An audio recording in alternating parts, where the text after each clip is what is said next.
네, 감사합니다. 오늘 맥주 감사 주일입니다.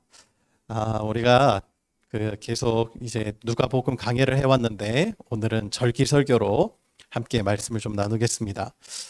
절기를 통해 배우다. 이것이 하나님 나라다. 이것이 하나님 나라다라는 제목으로 하나님 말씀 나누도록 하겠습니다. 오늘은 맥주 감사 주일입니다.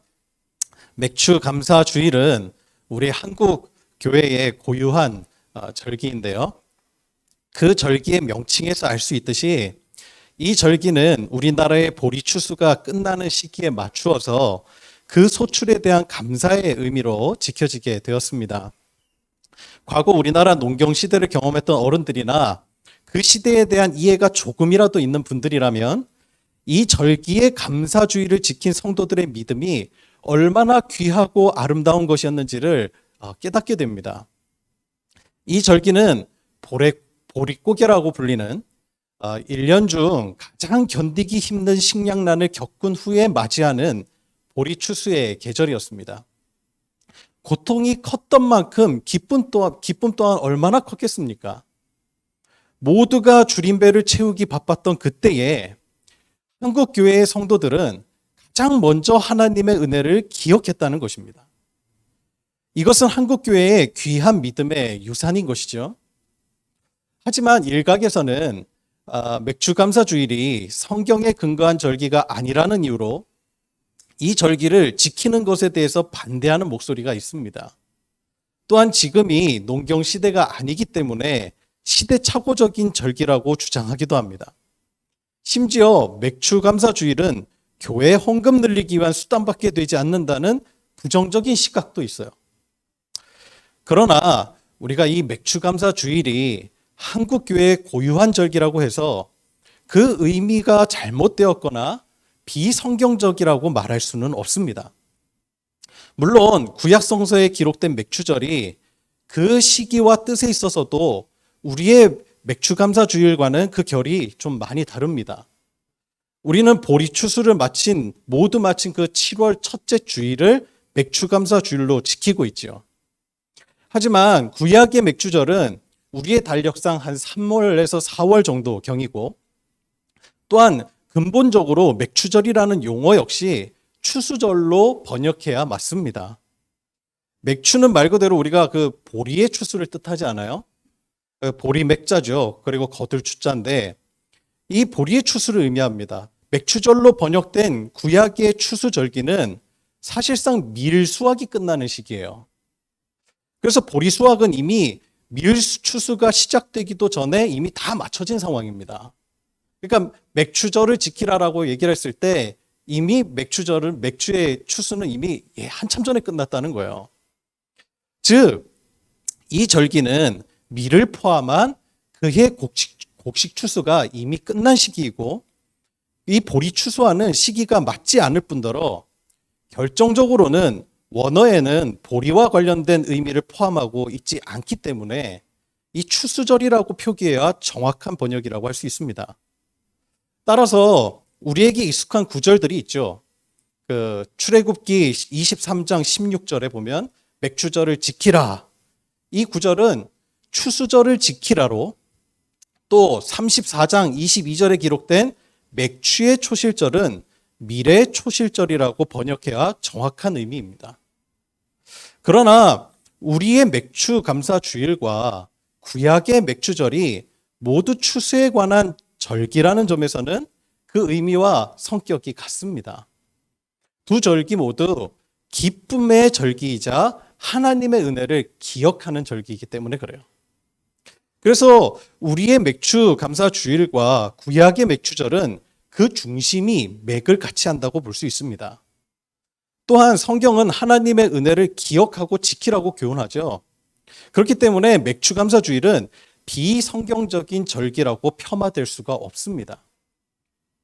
또한 이 절기가 시대착오적인 절기라 그 말에도 동의할 수가 없습니다. 그 농경 시대와 달리 경제를 주도하는 산업이 아무리 변했다 하더라도 농업은 시대를 막론하고 모든 사회와 경제를 존속시키는 기초산업입니다. 최근에 우리 전 세계가 높은 물가 상승을 경험하고 있죠. 인플레이션이 뭐 극심하다고 합니다. 화폐 가치는 떨어지고 물가는 올라가고 있어요. 그래서 경제 위기감이 엄청 고조되고 있습니다. 그 이유가 원인이 어디 있지요? 우크라이나 전쟁으로 인해서 곡물 가격, 유가가 상승했기 때문입니다. 곡물 생산량이 급감하니까 전 세계 경제 시장이 완전히 다 흔들리고 있는 거예요. 전 세계는 지금 먹거리를 확보하기 위한 전쟁을 치르고 있습니다. 고대부터 현대까지 인류의 전쟁은요, 빵을 차지하기 위한 갈등에서 시작했어요. 오죽했으면 이스라엘의 베들레헴이라고 하는 뜻, 우리 여러 번 나눴죠? 베들레헴이라고 하는 뜻이 두 가지 중의적인 의미가 있다고 했어요. 벳이 뭐예요? 집. 레헴이라고 하는 단어가 빵이라고 하는 뜻이 있어서 빵집이라는 번역도 되지만 전쟁이라는 뜻이 있어서 전쟁의 집이라는 뜻을 가지고 있습니다. 왜 이런 중의적인 의미가 있습니까? 대부분의 고대에서 있어서 갈등은 빵 때문에 일어난 거예요. 식량을 차지하기 위한 전쟁은 현재 진행형입니다. 우리는 농업 경제를 벗어날 수가 없어요. 4차 산업시대로 불리는 현대에도 우리는 농경시대의 유물인 추석 명절을 지키고 있지 않습니까? 따라서 이 맥추감사주일은 결실의 형태만 다를 뿐 그 삶의 기반에는 변함이 없고 우리의 삶이 여전히 하나님의 은혜에 기초하고 있다는 믿음에서 비롯되기 때문에 절대로 이것은 시대착오적인 발상이 아닙니다. 저는 오히려 어느 시대보다도 풍요로움에도 불구하고 만족함이 없고 상대적 빈곤이 심화되고 있는 이 시대야말로 이 맥추감사절의 의미와 정신이 더욱 필요한 시대가 아닐까, 그렇게 저는 믿고 있습니다. 그런 의미에서 비록 유래는 다를지라도 그 의미가 동일한 구약의 맥추절 규례를 통해서 오늘 우리가 들어야 할 하나님의 메시지를 함께 오늘 말씀을 통하여 나누어 보려고 하는 겁니다. 자, 먼저 오늘 본문 10절과 11절을 함께 보도록 하겠습니다. 우리 10절과 11절 우리 한 목소리로 함께 봉독해 볼까요? 시작. 네, 하나님 7절을 지키되 내 하나님 여호와께서 내게 복을 주신 대로 내 힘을 헤아려 자원하는 예물로 드리고 너와 내 자녀와 너희 중에 있는 객과 고아와 과부가 함께 여호와께서 자기의 이름을 두시려고 택하신 곳에서 내 하나님 여호와 앞에서 할지니라. 아멘. 이 말씀은 맥추절에 관한 하나님의 명령입니다. 이 명령은 크게 두 가지로 나뉘어지죠. 먼저 10절을 요약해 보면 딱 하나예요. 하나님께 감사하라는 명령입니다. 그리고 11절을 요약하면 어떻게 돼요? 내 이웃들과 함께 즐거워하라는 명령입니다. 그래서 우리가 이 절기를 감사와 기쁨의 절기라고 부르는 거예요. 그런데 하나님께서는 이 감사와 기쁨, 이 두 가지를 우리에게 명령하시는데, 그런데 거기서 그치지 않고 이 절기의 의미를 바르게 이해하고 지낼 수 있도록 지켜야 할 구체적인 규례를 주시는데, 그것이 하나님을 향한 감사 규례로는 제사법을 주시고 이웃과 공동체를 향한 규례로는 사회법을 주십니다. 자, 첫 번째로 하나님을 향한 감사를 표현하는 방식으로서 제사 규례가 소개되고 있는데요. 그 내용이 오늘 본문 10절에 간략하게 소개되어 있지만 실제로 레위기 23장 15절에서 22절에 보면 제사의 방식, 이때 드려야 될 제사의 방식, 방법, 또 제물의 종류까지 제사에 관한 전반적인 규례가 아주 상세하게 기록되어 있습니다. 그리고 두 번째로는 이 이웃과 기쁨을 함께 누리는 방식으로서 사회 규례가 소개되고 있어요. 이것에 관한 구체적인 규례가 오늘 본문 11절에 나오고요. 그리고 좀 더 뒤로 가다 보면 24장 19절 이하에서 소개가 되고 있는데, 그 명령은요, 명령의 핵심은 이겁니다. 가족, 나그네, 고아, 과부, 심지어 노비에 이르기까지 모든 자가 더불어 기뻐해야 한다. 그게 이제 핵심이에요. 그래서 이 절기에는요, 곡식을 벨 때도 사회적 약자를 위해서 한 모퉁이를 남겨두어야 합니다. 뿐만 아니라 평소에 이웃들과 화목하게 지내는 방법이 24장이 이제 기타 규례가 나오거든요. 거기에서 보충이 되고 있어요. 거기에서 보면 뭐 구체적인 내용들이 막 나옵니다. 가난한 자의 겉옷을 전당물로 삼지 말고, 옛날에 이 겉옷은요, 이 겨울철이라든지 아니면 밤에 이렇게 이불처럼 삼아서 있는 마지막 제산이라고 했거든요. 그러니까 그 겉옷을 전당물로 삼지 말고, 또 곤궁한 품꾼이나 나그네를 학대하지 말고, 그리고 또 일을 시켰으면 그 품삯을 당일에 주고 해진 후까지 미루지 말라는 겁니다. 만약 그 사람이 그 일 때문에 하나님 앞에 저 품삯 좀 해결하게 해주세요 라고 기도하고 호소하면 그것이 그 사람의 죄가 될 것이라고, 하나님이 그 죄를 물을 것이라고 경고까지 하세요.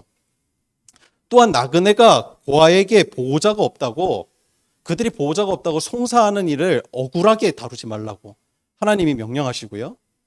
그러니 한마디로 하나님께서 말씀하시는 것은요, 딱 하나예요. 추수감사 추수절에는, 이 절기에는 눈물 흘리는 자가 없어야 된다는 거예요. 모두가 다 하나님 안에서 기쁨을 누려야 한다는 겁니다. 서로 사랑하라는 거예요. 서로 사랑하라는 거. 모두가 하나님의 사랑 안에서 함께 즐거워해야 된다는 것이 바로 이 맥추절에 담겨져 있는 의미입니다. 그러니 이처럼 이 맥추절의 규례의 핵심은 하나님께 감사하고 이웃과 함께 즐거워하는 것에 있는 거예요. 그런데 오늘 우리가 본문에서 주목해야 할 또 하나의 구절이 있어요. 그 구절이 뭐냐? 이 규례를 규례답게 하는 것. 이 규례를 총정리하는 구절입니다. 그것이 바로 마지막 절인 12절이에요. 우리 12절을 함께 볼까요? 12절 다 같이 함께 읽겠습니다. 시작. 종되었던 것을 기억하고 이 규례를 지켜 행할지니라. 자, 이 구절에 동사가 두 개가 나오죠. 중요한 동사입니다. 뭐죠? 기억하고 행할지라. 기억하고 행할지라. 그 말씀의 의미가 무엇이죠? 뭘 말하는 거예요? 이 규례를 지켜 행할 수 있는 원동력이 하나님의 은혜를 기억하는 것에서 비롯된다는 거예요. 맥추절이 형식에 갇힌 규례가 되지 않도록 규례가 규례되게 하는 것은 하나님의 은혜를 기억하는 것에 달려있다는 거예요. 과거 이스라엘 백성들이 종살이 했던 이집트, 그 땅은요, 우리가 4대 문명의 발상지라고도 하잖아요. 그래서 거기에 보면 이집트는 중동 어느 지역보다도 풍요로운 땅이었습니다. 정말 풍요로웠어요. 사시사철 흐르는 그 나일강, 거기에다가 논에 물을 대어서 농사를 짓는 그 관계 농업이 일찍 발달했습니다. 그래서 연중에 산모작이 가능해요. 그런 땅이에요. 축복의 땅입니다. 너무나 풍요로운 땅이었는데, 그런데 그 땅에서 노예 생활을 했던 히브리 민족은 빈곤했어요. 그 땅의 결실은 수고한 자가 아니라 지배자들에게 모두 돌아갔습니다. 그들이 경험한 세상은요, 민족적인 차별, 그리고 공의가 사라진 극단적인 양극화 사회였던 거예요. 고도로 발달한 천문학, 그리고 세계 7대 불가사의라고 불리는 피라미드 건축 기술을 자랑하던 그 이집트 문명이었지만, 바로의 통치 아래 살았던 히브리 민족에게는요, 미래에 대한 희망, 자유조차 꿈꿀 수 없는 지옥과 같은 세상이었다는 거예요. 그 모든 문명의 혜택은 모두 파라오를 중심으로 한 지배자들의 몫이었어요. 그런 그들을 구원하시고 자유를 주신 분이 누구예요? 하나님이십니다. 그 구원에 이 히브리인들의 공로가 있었습니까? 공로가 하나도 없었어요. 스스로 그곳에서 벗어날 힘이 없었습니다. 전적인 하나님의 은혜예요. 그 구원으로 인해 약속의 땅 가나안에서 이스라엘 백성들은 드디어 그들이 그들의 손이 수고한 대로 먹는 복을 누릴 수 있게 되었습니다. 이집트에서의 삶을 생각하면 지금 이스라엘 민족은 엄청난 복을 누리며 살고 있는 거예요. 그 은혜를 기억하는 자가 온전한 감사를 드릴 수 있다는 것입니다. 뿐만 아니라 이집트에서 그들이 배운 것은 소수의 이기심과 탐욕이 얼마나 끔찍한 세상을, 이 세상을 지옥으로 만들 수 있는지를 깨달았어요. 그래서 진짜 축복이 바로 모든 이웃과 더불어 함께 즐거워하는 삶이라는 것을 배우게 된 겁니다. 그것을 하나님께서 명령하고 계신 거예요. 그러니 맥추절 규례를 통해서 우리가 배우게 되는 것은 진짜 복이 무엇인지를 분별할 수 있는 법을 배우는 겁니다. 하나님의 은혜를 기억하고 그 은혜 속에서 함께 화목하게 더불어 사는 삶, 그런 사회가 진짜 축복이라는 거예요. 결국 이 맥추절 규례에 담긴 의미는 바로 하나님 나라인 것입니다. 세상 나라와 하나님 나라가 이렇게 다르다는 거예요. 하나님이 돌보시는 그 은혜를 누리고 그 은혜를 기억하는 자들이 함께 모여 즐거워하는 세상입니다. 자, 그렇다면 이제 우리에게 과제가 있어요. 그렇다면 오늘 이 말씀이 오늘 우리에게는 어떤 의미냐는 거예요. 이것이 오늘 말씀 우리에게 도전하는 질문입니다. 너희에게 이 말씀은 어떤 의미이냐? 너희들이 이 말씀을 어떻게 듣느냐? 오늘 우리 사회를 한번 말씀에 비춰서 조망해 보십시다. 우리 사회는 우리의 세계관은 지금 이집트의 세계관을 갖고 있는지 아니면 하나님 나라의 세계관을 가지고 살고 있는지를 점검해 보자는 말입니다. 죄송합니다. 지난주에 매우 안타까운 뉴스가 연일 보도되었죠. 그 체험학습 떠났던 조유나 양, 그 가족이 전남 완도 바닷속에 싸늘한 죽음으로 발견되었습니다. 유나 양의 부모님은 경제적으로 매우 어려운 상황에 놓였던 것 같아요. 큰 금액의 대출빚, 월세마저 밀린 상태였습니다. 상황을 아마 진정시켜 보려고 또 투자도 했던 것 같아요. 보니까 가상화폐에 투자했는데 폭락했습니다. 그 과정에 대해서 뭐 잘잘못을 이야기하고 싶진 않아요. 그 어려움을 다 이해할 수는 없지만 꼭 그렇게 아이와 함께 극단적인 선택을 했어야만 했는지 매우 안타까운 마음이 들더라고요. 이런 생활고호 등의 이유로 일가족이 숨지는 사건이 우리나라에서 끊이지 않고 있습니다. 지난 2020년 5월이에요. 그 서울 울산 지방법원에서 생활고 끝에 자폐가 있는 9살 난 딸을 숨지게 하고 자기도 죽으려다가 살아난 40대 어머니를 판결한 예가 있습니다. 그 판사가 판결문을 이렇게 읽어요. 세상이 힘들면 힘들수록 이런 범행은 급격히 증가합니다. 반복되는 이런 범행을 볼 때마다 예상치 못한 선물이, 계획에 없던 가족여행이 두렵습니다. 그러면서 이 피고인뿐만 아니라 부모에게 숨진 아이들과 우리 사회 전체를 향해서 판사가 이렇게 이야기를 합니다. 그분에게 이제 징역 4년을 선고한 뒤에 마지막 문장을 읽으면서 끝내 판사가 울어요. 울먹이면서 읽어요. 죽음과 함께 모두 사라졌습니다. 엄마가 아이들에게 건네는 마지막 말이 자자 좋은 곳으로 가자가 되는 세상. 얼마나 비통합니까? 비통합니까? 우리가 사회적 안전망이 되어줘야 합니다. 경제 규모가 발전해도 양극화, 이 위험사회 속에서 이 같은 범죄가 계속 반복되고 있어요. 2년 전에 채무에 시달리다가 5살, 1살짜리 자녀를 숨지게 한 뒤 목숨을 끊은 40대 부부.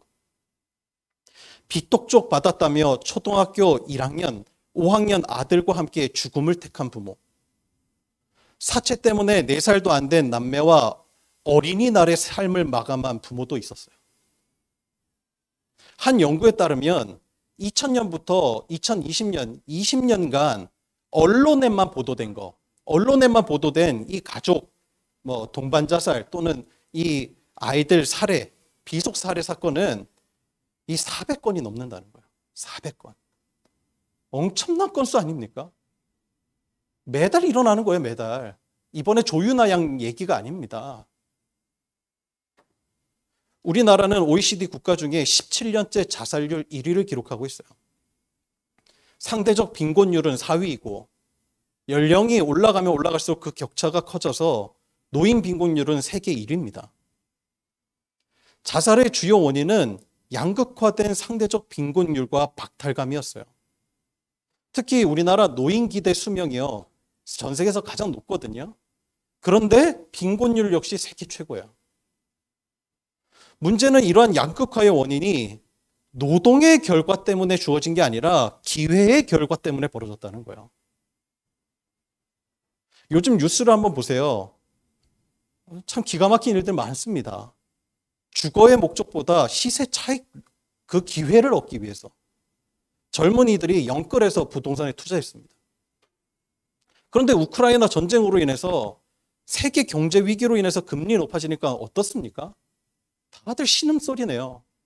지금 대주 2차 대출 이자 상승, 그것 때문에 파산하는 사례가 벌어집니다.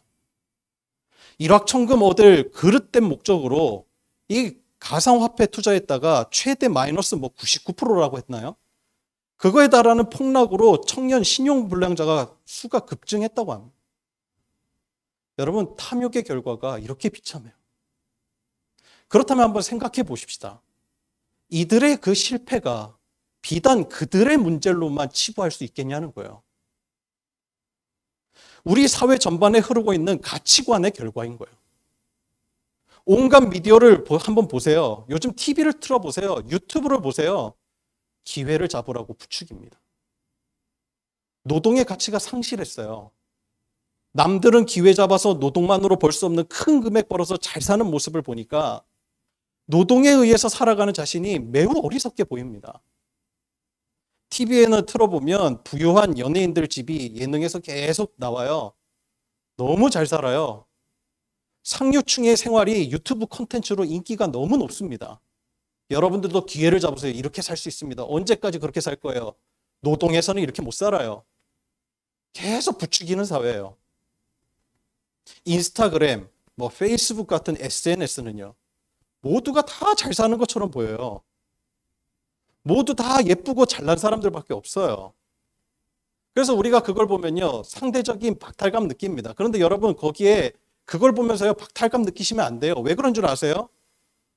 그 사람들 거기에 올리는 그 사람들 역시요, 거기에 올리는 그 순간이 매일의 일상이 아니라 남들에게 자랑할 만한 최고의 순간을 찍어 올리는 거예요. 그걸 보면서 서로 부러워합니다. 서로. 여러분, 이런 세상에서는, 이런 세계관이 지배하는 세상에서는 나 자신밖에 보이지 않아요. 다른 사람에게 시선을 줄 여유가 없습니다. 여러분, 우리나라는요, 경제 양극화를 우려해야 되는 국가예요.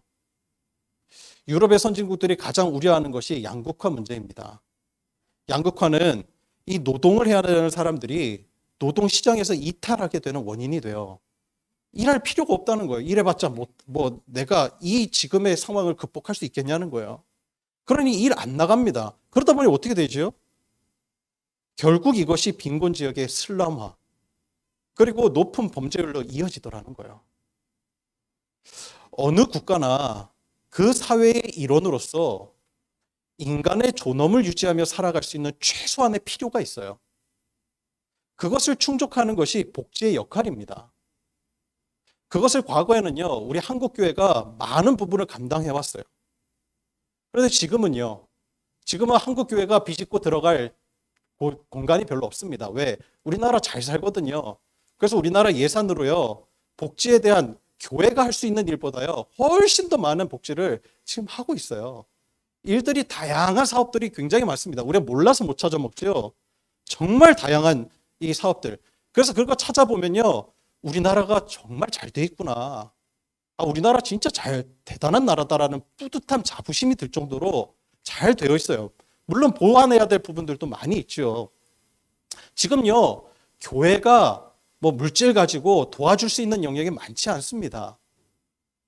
그럼 교회가 해야 될 역할은 뭐예요? 구제예요? 구제는 교회가 아니더라도요, 다른 타종교에서도 다 해요. 그게 맥추절의 정신, 핵심이 아니란 말입니다. 그러면 진짜 맥추절의 핵심은 뭐예요? 하나님 나라의 세계관으로 살아가라는 거예요. 너희들 안에 이집트의 그 세계관이 있느냐? 이 사회를 병들게 하고 있는 죄악, 탐욕, 너희들의 마음에 우상 삼고 있는 거, 너 자신, 그거 삼고 있는 거, 그 우상을 깨부시라는 거예요. 해체시키라는 거예요. 하나님이 그것을 우리 그리스도인들에게 요구하시는 거예요. 오늘날 우리 그리스도인이 뭘 품고 살아야 돼요? 내가 돈 번 거 가지고 다른 사람 구제해줘야지 10만 원, 20만 원 턱 내는 거, 그건 물론 귀합니다. 그거 내는 거 결코 작은 거 아니에요.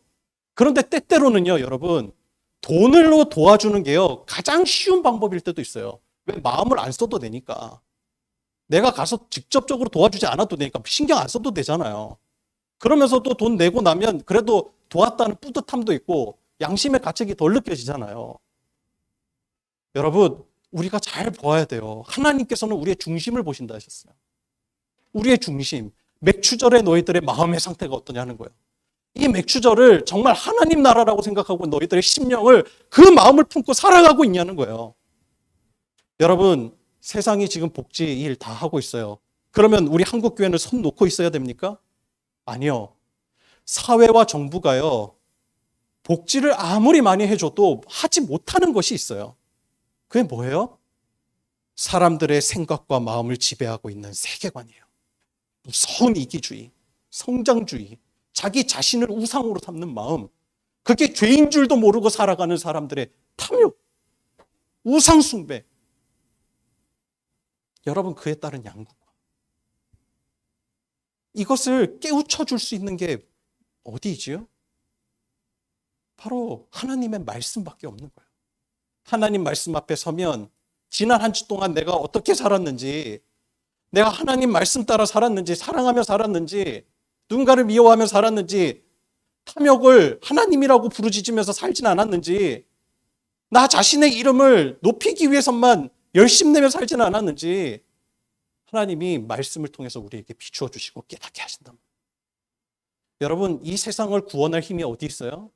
제가 보면요, 우리에게 없어요. 마치 이집트의 종노릇하던 이 이스라엘 백성들과 똑같아요. 자신들에게 그 힘이 있습니까?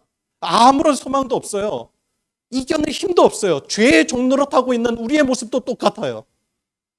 우리는 죄를 극복할 수가 없어요. 우리 힘으로 이겨낼 수가 없어요. 오직 예수 그리스도의 보혈로만. 오직 십자가, 그 놀라운 주님의 영, 우리의 죄를 사하여 주시고 우리의 존재를 새롭게 부활시켜 주시는, 거듭나게 하시는 예수 그리스도의 십자가, 그 십자가와 부활 외에는 우리의 삶이 변할 수가 없어요. 예수님께서 십자가에 왜 돌아가셨어요? 왜 부활하셨지요? 여전히 죄의 종노릇하고 죄에 끌려가고 죄가 죄인 줄도 모르는 우리의 삶을 구원하시기 위해서 주님 오신 거예요. 친히 달려 돌아가신 거예요. 여러분, 사회 문제는 함께 노력하면 해결될 수 있어요. 맥주전은 오늘날 여러분 우리에게 어떤 의미죠? 우리 사회는 이집트와 하나님 나라 어떤 방향으로 지금 변해가고 있나요? 아니, 지금 우리가 하나님을 믿는다고 하는 이 땅을 발을 딛되 하나님 나라를 바라보며 살고 있다는 우리는 과연 어떠한 눈으로 이 세상 가운데 어떠한 사명으로 살아가고 있느냐? 하나님 오늘 우리에게 물으십니다. 이집트와 하나님 나라, 우리는 어떤 세계관을 가지고 있는지 오늘 말씀을 통하여 점검하기를 원해요. 그래서 우리에게 마지막 주신 이 사명, 하나님의 말씀을 우리의 가슴에, 맥추절의 하나님의 교훈을 우리의 가슴에 품고 하나님 앞에 내가 주님의 기쁨이 되길 원합니다. 그 결단이 저와 여러분에게 있기를 주님의 이름으로 축복합니다. 기도하겠습니다.